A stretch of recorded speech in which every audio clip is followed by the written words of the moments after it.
अस्सलाम वालेकुम तमाम मैट्रिक क्लास के स्टूडेंट, यकीनन आप लोग खैरियत से होंगे। और आज MCQs 20 MCQs का जो वीडियोस का सिलसिला है, इस सिलसिले में एक नेक्स्ट वीडियो और हम अपनी वीडियोस को मुकम्मल करने की तरफ काफ़ी हद तक आगे पहुंच चुके हैं। हमने लास्ट टाइम एक चैप्टर स्टार्ट किया था वेरिएशन का, उसके ऊपर पार्ट 1 आपको बता दिया था, आप प्लेलिस्ट में जाके देख सकते हैं।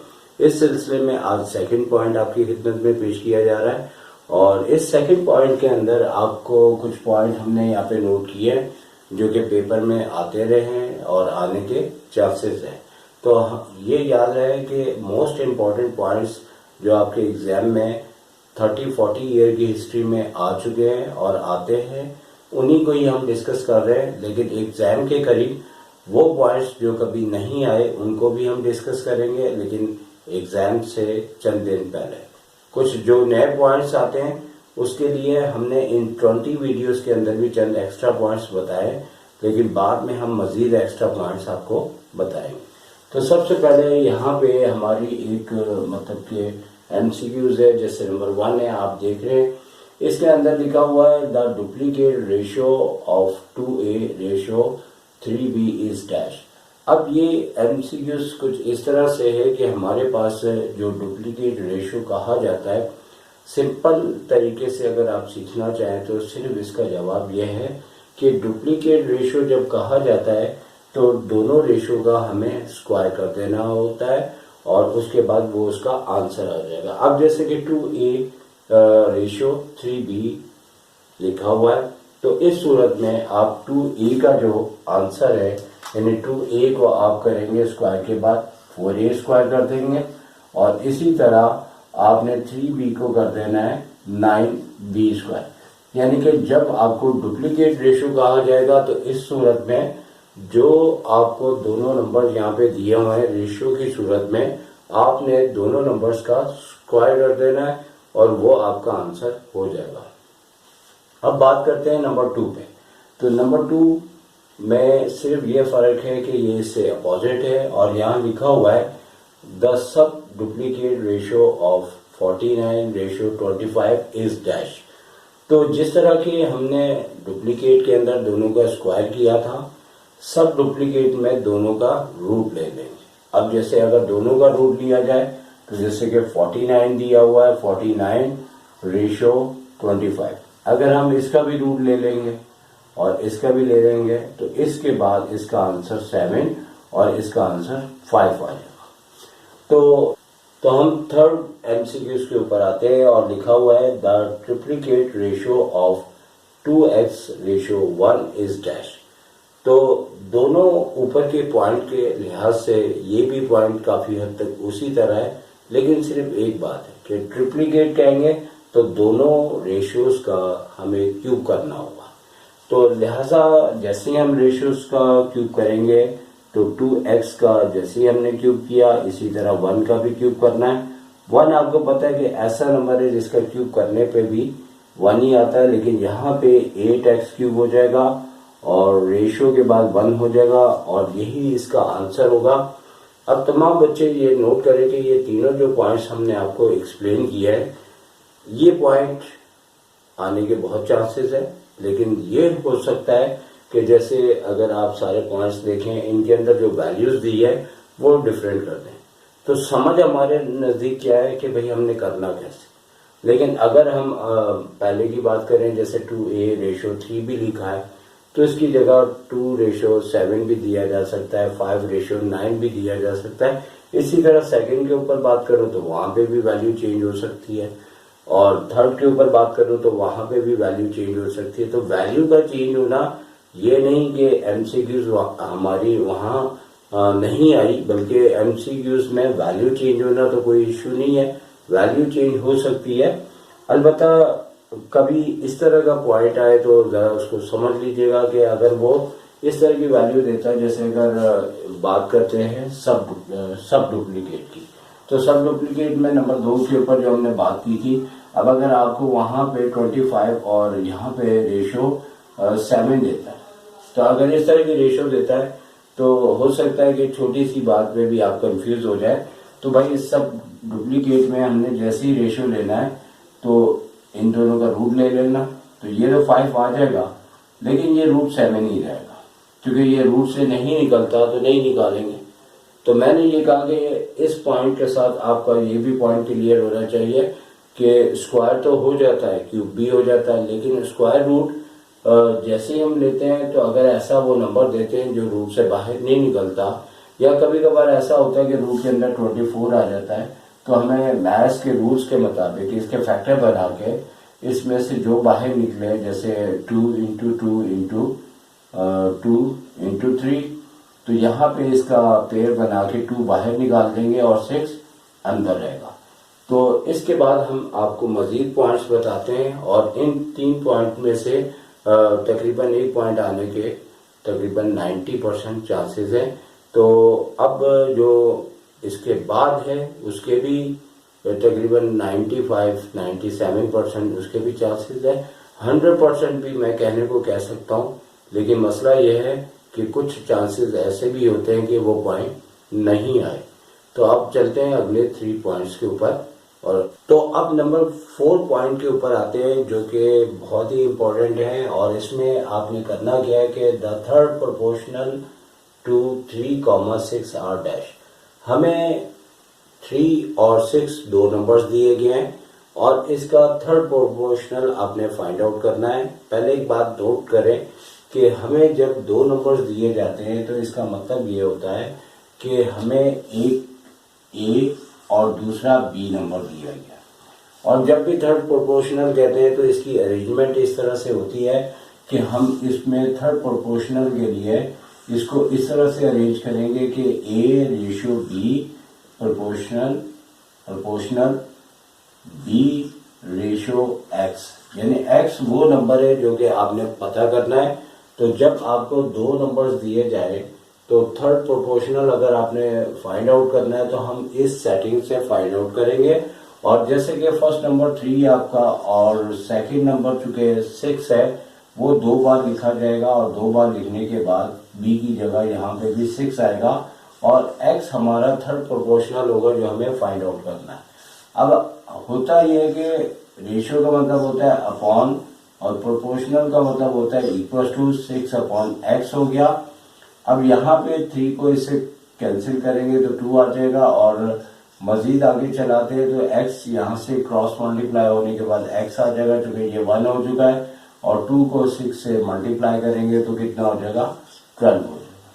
तो इस तरीके से आपका ये आंसर आ जाएगा, और उसके लिए आपका ये अरेंजमेंट आपको सीखनी पड़ेगी।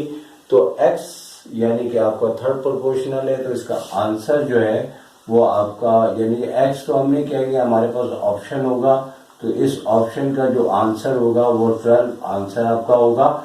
अच्छा, अब बात इस तरह से करते हैं कि ये जो है इसका तरीकाकार है, मालूम करने का तरीका है। तो मेन एक अच्छी ट्रिक आपको ये बता देता हूँ कि अगर आपके नंबर्स पॉइंट में नहीं आ रहे, यानी कि सिंपल ये जैसे कि ये 3 नंबर है और उसके बाद 6 नंबर है, तो आप ये देखें कि 3 से 6 कैसे आ रहा है, 3 2 6। तो फिर थर्ड प्रोपोर्शनल निकालने के लिए 6 को भी 2 से मल्टीप्लाई कर दे, तो 6 2 12। तो इतना लंबा प्रोसेस करने की ज़रूरत ही नहीं, आप डायरेक्ट आंसर निकालते हैं। लेकिन बाद ऐसा होता है जैसे 2 के बाद अगर 5 लिखा है तो 2 से 5 आता नहीं है, अगर आता है तो अपॉन में या पॉइंट्स में आता है, तो उस सूरत में आप ये कहेंगे कि ये ट्रिक आपकी नहीं चल रही, तो फिर आपको ये करना पड़ेगा। लेकिन उस टेक्निक से भी आप उस क्वेश्चंस को या उस तरह की एमसीक्यूज को कर सकते हैं अगर अपना अकल आप इस्तेमाल करें। लेकिन यहाँ पे अगर इस तरह के नंबर है, जैसे 3 के बाद आपको मालूम है कि 3 2 6 होता है, तो बासानी आप इसका थर्ड प्रोपोर्शन भी फाइंड आउट कर सकते हैं। तो थर्ड प्रोपोर्शन आपका 12 होगा। 4 देते हैं, 4 के बाद आपको 12 देते हैं, तो 4 और अगर फोर्स करें 4 और 12 दे देते हैं, 2 नंबर। तो आप देखिए 4 से 12 कैसे आ रहा है, 4 3 12, तो 12 3 कितना होगा 36। तो हम देखिए डायरेक्ट ही इसे फाइंड आउट कर रहे हैं। तो ये मेन ट्रिक है। वो पहले वाली जो ये वाला जो सिस्टम है, ये ट्रिक नहीं, ये मेथड है, ठीक है। अब इसके बाद इसका आंसर हो गया। अब नंबर 5 पे आ जाते हैं। तो नंबर 5 पे जैसे ही हम आते हैं तो यहाँ पे the mean proportional to 75 and 12 और डैश। तो यहाँ पे मीन प्रोपोर्शनल कहा गया है। तो इसकी भी अरेंजमेंट है, तरीकाकार है। उसमें यूं किया जाता है कि दो नंबर्स आपको दिए गए तो उसमें आपने a ratio x proportional x और यहाँ b, यानी अगर मीन की बात कर रहे हैं तो जो इसकी टेक्निक है, इसका मेथड है वो ये है कि a आपका फर्स्ट नंबर है, b आपका सेकंड नंबर है। जैसे हमने इधर भी किया था तो a हमारा फर्स्ट नंबर है और b हमारा सेकंड नंबर है। तो ये इसकी टेक्निक्स है और इसको ऑर्डर देंगे और इसमें जो है ऑर्डर आपका इस तरह से होगा। लेकिन इधर मीन प्रोपोर्शनल बोलेंगे तो इस तरह से करेंगे, यहाँ पे थर्ड प्रोपोर्शनल कहेंगे तो इस तरह से कहेंगे। ये और बात है कि हमने इसको इसके तरीकेकार से भी बता दिया, डायरेक्ट भी आपको ट्रिक बता दी।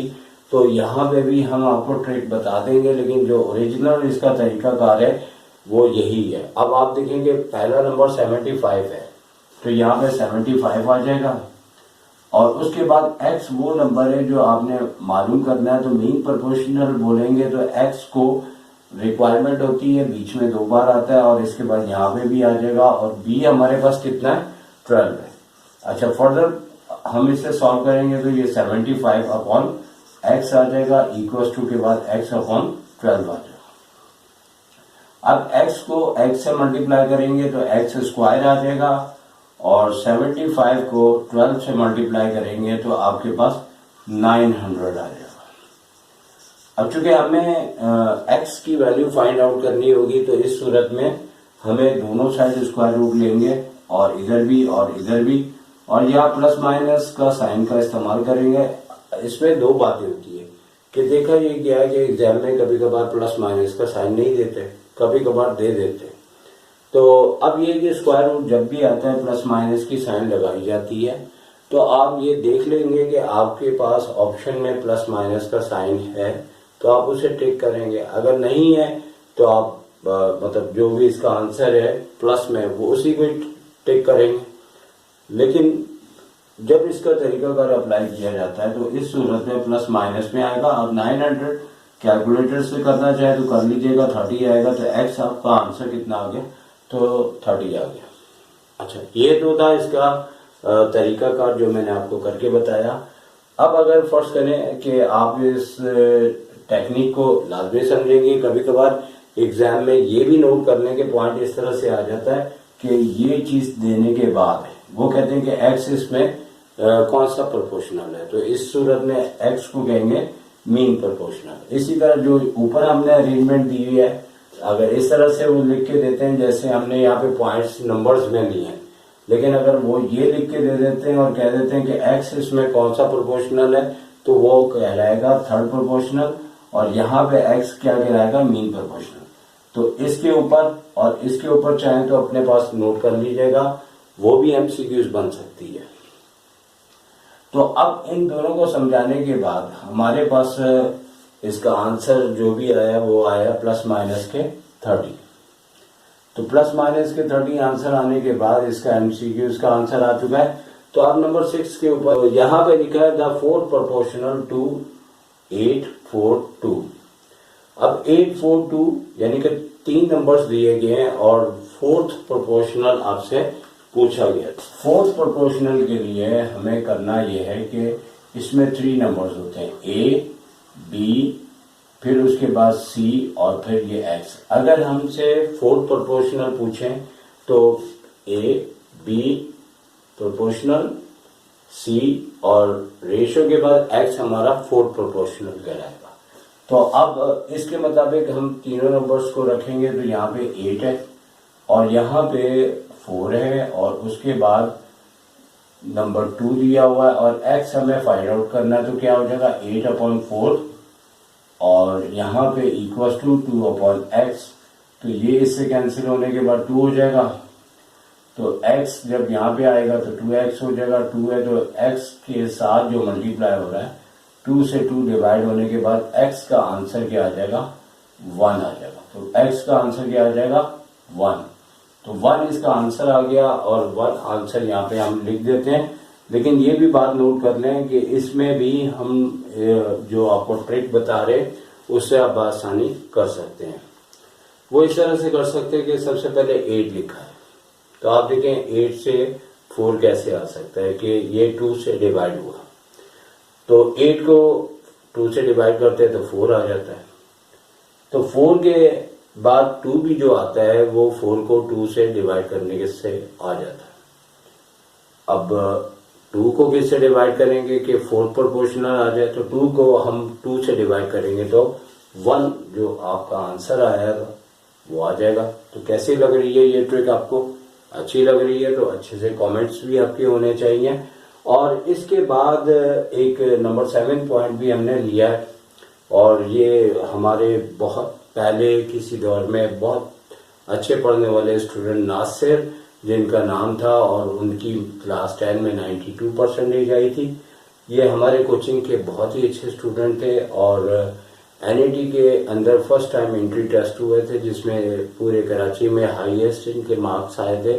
और उन्होंने ये बात मुझसे पूछी थी और मुझे आज तक याद है कि उन्होंने एक बहुत अच्छा क्वेश्चंस किया कि उन्होंने ये कहा कि अगर सर 2 नंबर्स दे दिए जाएं और 4th प्रोपोर्शनल पूछा जाए तो फिर इसका आंसर क्या आएगा। यकीनी तौर पे जो चीज़ फर्स्ट टाइम आती है थोड़ी सी आपको परेशानी, थोड़ा सा आपको आंसर देने में दिक्कत होती है, लेकिन बहरहाल एक अच्छा पॉइंट है, एग्जाम में आ सकता है। तो याद रखें कि अगर हम इसके तरीक़ेकार के ऊपर जाएं तो इसका तरीक़ाकार तो यही है कि पहले 2 नंबर्स दिए हैं तो हम इसका 3rd प्रोपोर्शनल निकालें जैसे हमने ऊपर निकाला था, और उसके बाद जब 3rd प्रोपोर्शनल आ जाएगा तो 3 नंबर्स आ जाएंगे। 3 नंबर्स आने के बाद आप इसका 4th प्रोपोर्शनल निकाल लेंगे। 4th प्रोपोर्शनल आपके पास अभी भी लिखा हुआ ऊपर लिखा हुआ मौजूद है। इस तरीके से आंसर आ जाएगा, लेकिन इसमें टाइम लग जाएगा। और वही वाली ट्रिक आपने यूज करनी है जो मैंने आपको बताया कि जैसे फॉर एग्जाम्पल आप जैसे हमने ऊपर वाले ही पॉइंट यहाँ रिपीट किया और 3 के बाद 6 आ रहा है तो 3 2 जा 6 और 6 2 जा 12, तो ये आपका 3rd प्रोपोर्शनल हो गया। अब आपने 4 तक पहुंचना है तो आप 12 को 2 से मल्टीप्लाई करेंगे तो कितना हो जाएगा 24, है ना मजे की बात। तो हमने तो कोई ऐसी वर्किंग भी नहीं की, डायरेक्ट आंसर पूछ लिया। लेकिन ये बहुत अच्छा एक पॉइंट था क्योंकि अच्छे स्टूडेंट यकीनी तौर पर स्टूडेंट्स के लिए कुछ अच्छा मटेरियल दे के चले जाते हैं। टीचर कभी खुद अच्छा नहीं होता, बच्चों की वजह से ही अच्छा होता है जब बच्चे अच्छे सवालात करते हैं। एक टाइम था जिसके अंदर बच्चे बहुत टीचर्स की रिस्पेक्ट किया करते थे, आज भी ऐसे हैं, लेकिन उस दौर में कुछ खास ही बच्चे थे जिसमें उन्होंने कुछ ऐसे सवालात करते थे कि जिससे पता लगता था कि पढ़ने वाले बच्चे बहुत ज़्यादा मेहनत करते हैं।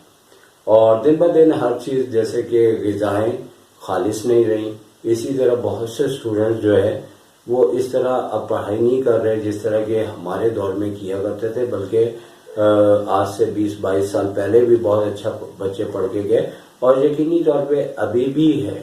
लेकिन क्या है कि जैसे हमारे माशरे में हो रहा है कि हर चीज़ जो है पहले से हल्के मेयार की होती जा रही है।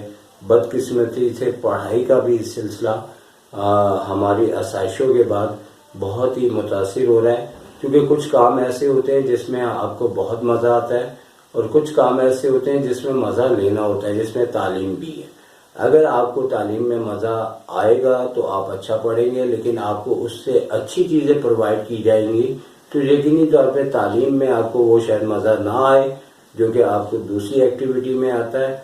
अल्लाह करे हमारे मुल्क को बेहतर करे, पूरी दुनिया में इंसानों को एक अच्छी राह पे चलने की तौफीक दे। और इसके साथ ही मैं इजाज़त चाहूँगा। अल्लाह हाफ़िज़।